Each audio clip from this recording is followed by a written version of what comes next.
Have you ever said something to a woman and her entire face changed, like you flipped a hidden switch, and suddenly you weren't just a guy anymore? You were the guy. If you haven't felt that shift, then what I'm about to tell you might just change everything. Okay, full disclosure, this is not some pickup artist garbage with fake lines that make you sound like you copied them from a Reddit thread in 2009. This is different. This is personal. It's about connection, not manipulation. Because women, they feel words differently. They remember how you made them feel, not just what you said. So let's get into it. Phrase 1. You're not phrase 1 like, anyone I've ever met now, I know what you're thinking. That's it. Sounds like something off a Hallmark card. Right, but wait. I'm not talking about saying this line with the emotional weight of a fortune cookie. I'm talking about how you say it, and more importantly, when let me take you back. There was this girl I met at a bookstore. Yeah, a real one. 4 walls dusty, shelves coffee in the back that tasted like burnt toast, and hope. She was thumbing through a worn copy of The Bell Jar. We talked. It wasn't flirty. Not yet, just warm and real. I told her. She reminded me of a storm. Calm on the outside, but something in her eyes wash-hiding. Lightning. She laughed, not the polite kind. The kind that says, "Oh damn, you actually see me." And then a few minutes in, no lead-up, no grand performance. I said, "You're not like anyone I've ever met." She didn't say anything, just looked at me like I'd cracked open a part of her that most guys walk right past. You see the power of this phrase isn't the words, it's the risk inside them. You're not playing it safe. You're saying, I see you, you're different, and I'm not afraid to say it. But here's where most guys mess this up. They say it too early, or worse, without meaning it. Let me break this down. A woman's heard compliments before tons of them. You're beautiful. You've got amazing eyes. You smell like vanilla and victory. Whatever. But when you look at her, and a man really look, and you point out something she doesn't even realize. She's projecting that hits her like a wave. She didn't see coming. Say it after she tells you how she used to sneak out to dance in the rain. Say it when she talks about the weird way she remembers dreams. In color. Say it when she does something vulnerable, not sexy. Human. You're not like anyone I've ever met is a scalpel, not a hammer.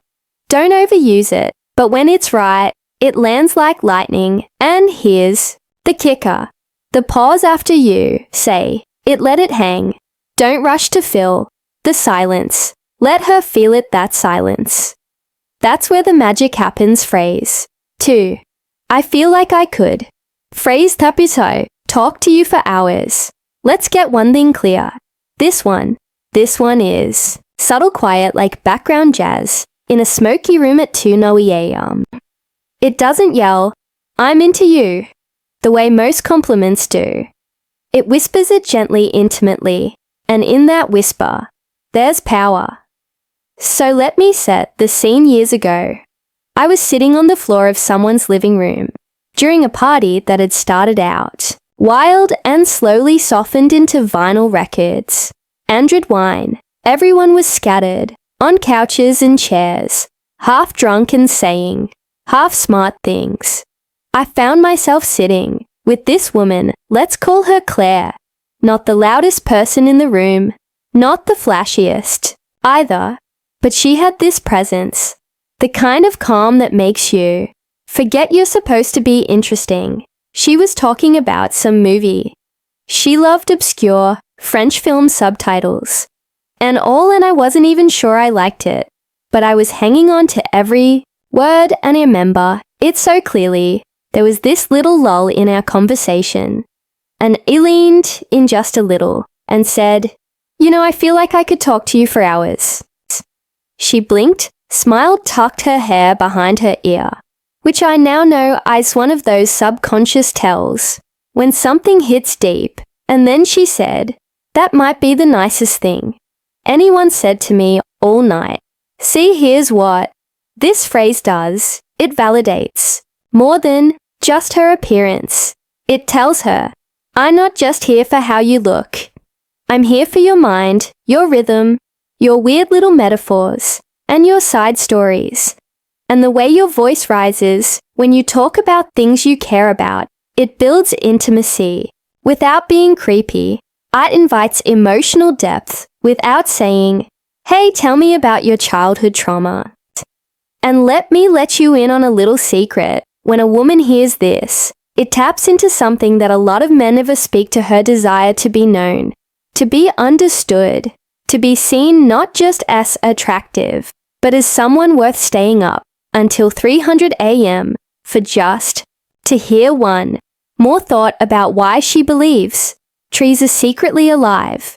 Now let's be real. You can't just say this to anyone. You have to mean it. You have to feel it.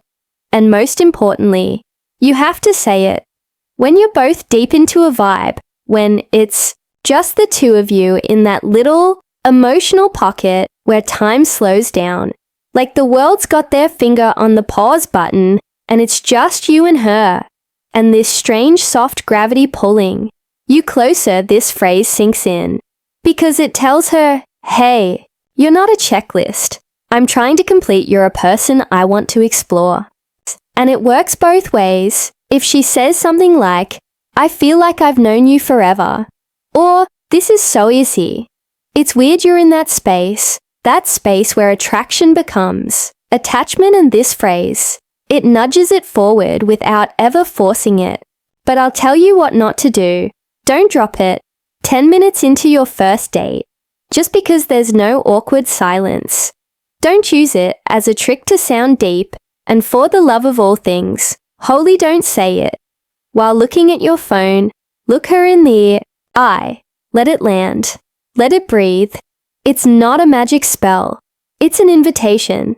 And when you say it at the right moments, he'll start wondering what it would be like to fall asleep next to someone who actually listens.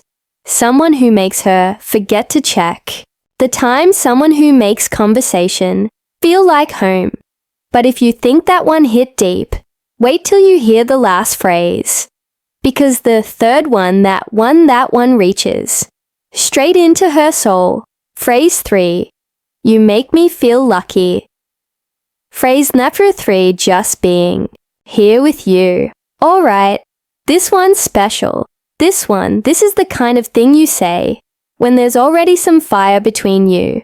Not a full-blown inferno, not yet, but a strong, steady heat that's been building slowly, quietly. Let me tell you a story. It was late. We were on a rooftop, not some bougie hotel, just a friend's place with a view of the city and a couple lawn chairs that had seen better days. The lights of the buildings were blinking like they had secrets. The kind of night that smells like concrete, warm skin, and maybe new beginnings. We weren't even saying much, just sitting there, letting the silence stretch.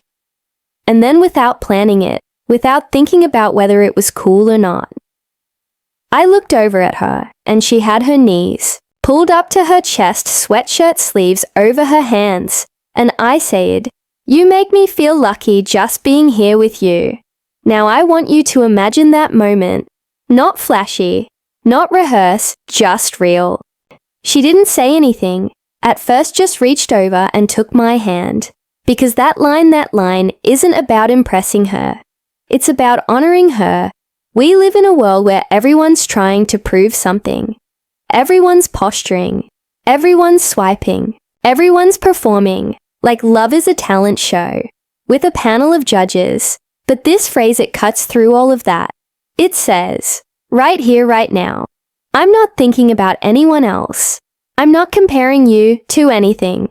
I'm just grateful you exist, and somehow, I'm the guy sitting next to you. And here's the part that most people never talk about.